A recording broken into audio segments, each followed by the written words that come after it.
fois encore, le pharaon aura l'occasion de se rappeler le nom du prince Adonias. Au valeureux prince Adonias. À ta gloire, mon frère. Ne suis-je pas l'héritier légitime de David?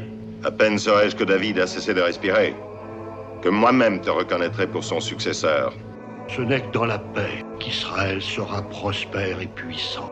Il y a parmi tes fils un être épris de paix.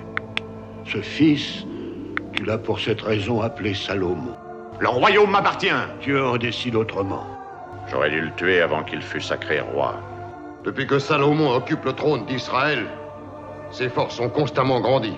Et cela au point que son pouvoir devient une menace à nos frontières. Trop longtemps, nous avons remis notre projet de l'anéantir.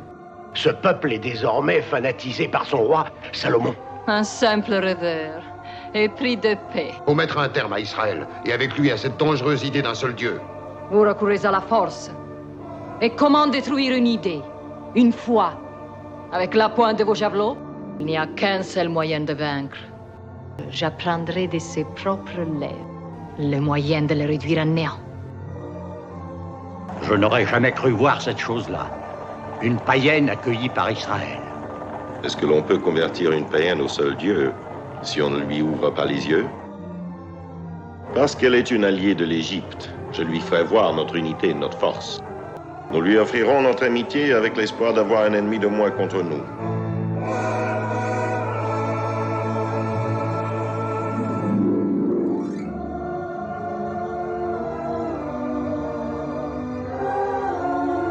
Le roi Salomon a une lourde responsabilité.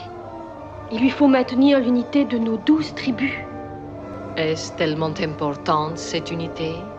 Ah oui. Sans elle, il n'y aurait plus d'Israël.